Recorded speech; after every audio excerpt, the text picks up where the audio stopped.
I never thought I would live my life transformed like this on this planet. I feel like a transformed human being because of being vegan, and I think it's actually the chemical change. I'm not eating all of that stuff, and also my heart is open, and it's open to looking. It's open to criticism. If somebody criticizes me, I'm ready to look at it and see what can I learn from this, because I don't want to go around feeling I was criticized. I was criticized by my husband's daughter, and that's why I wrote the words to the song. I cannot convince you, cannot tell you what to do.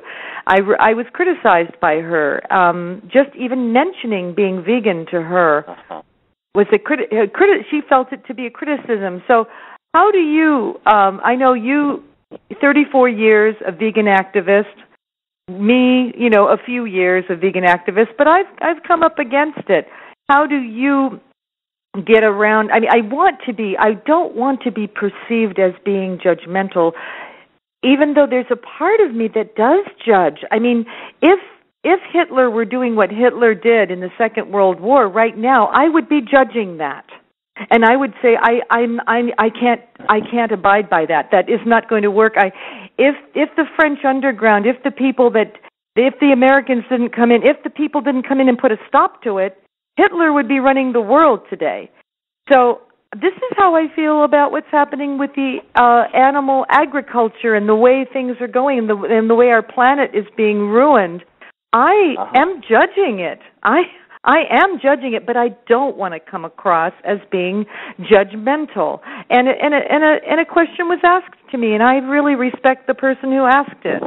And I think it's like, I'm glad they asked it, because I don't want to come across that way, even though maybe all the truth that you're saying you're speaking the truth. You're just speaking the truth in the World Peace Diet.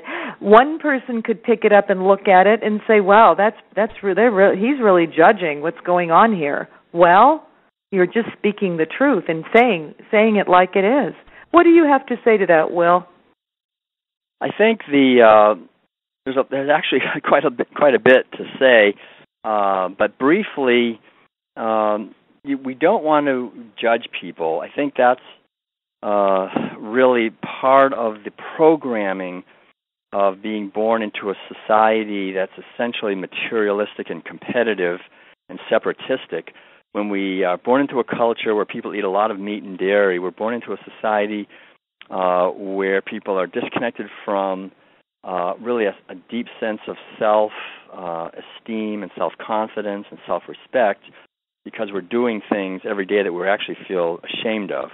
We have to block our feminine wisdom, and our entire society is like that. So we learn early on to be judgmental in order to get ahead in the world, to be critical, and to be defensive and so forth.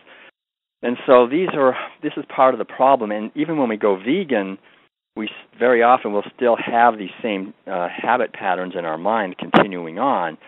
So that's one of the things I've been talking lately more about the stages of veganism. That the first stage is in the beginning.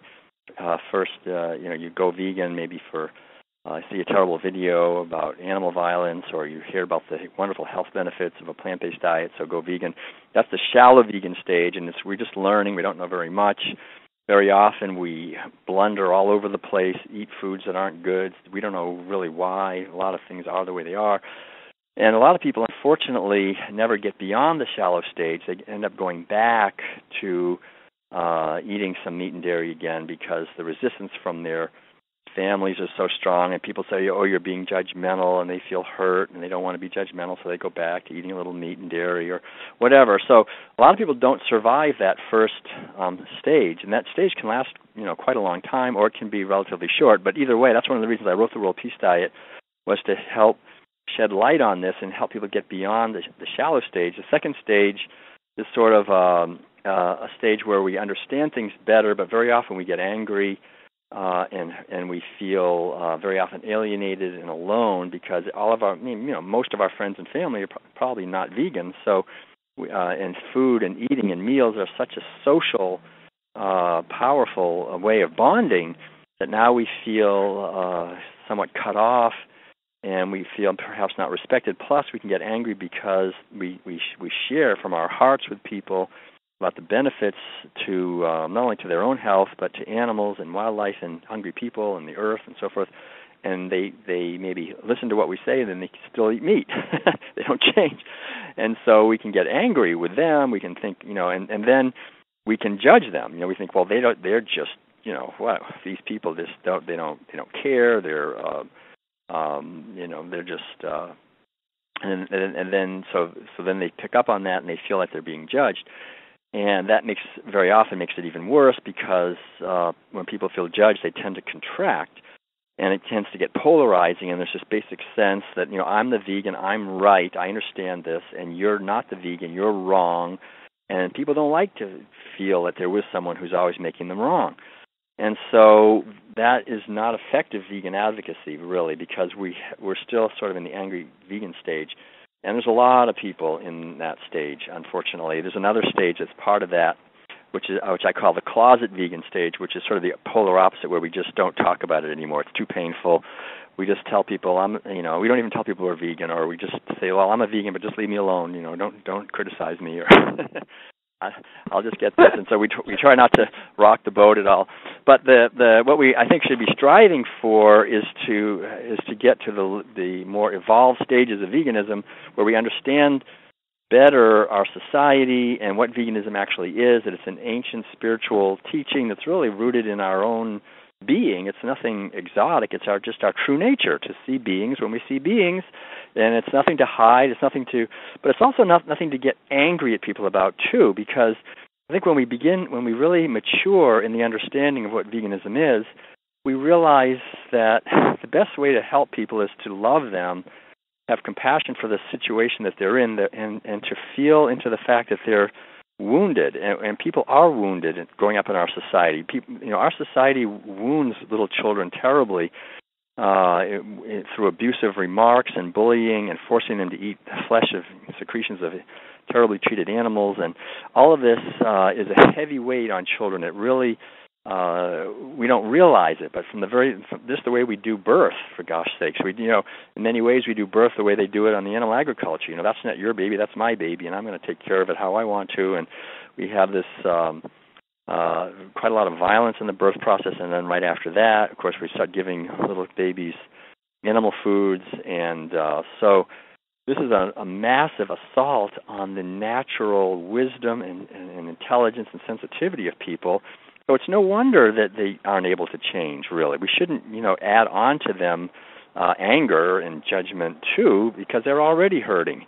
And to realize that we've all been, and I'm still wounded. I'm still healing in my own psyche the same kinds of stuff that I, grew up with and all that. And so to have more and more compassion for ourselves and for others. And so that's one of the things I think that's important to, as Gandhi said, he basically said, made that famous point that I judge behavior, but I don't judge the person. So separate the person from the behavior, and say, that behavior certainly I don't approve of.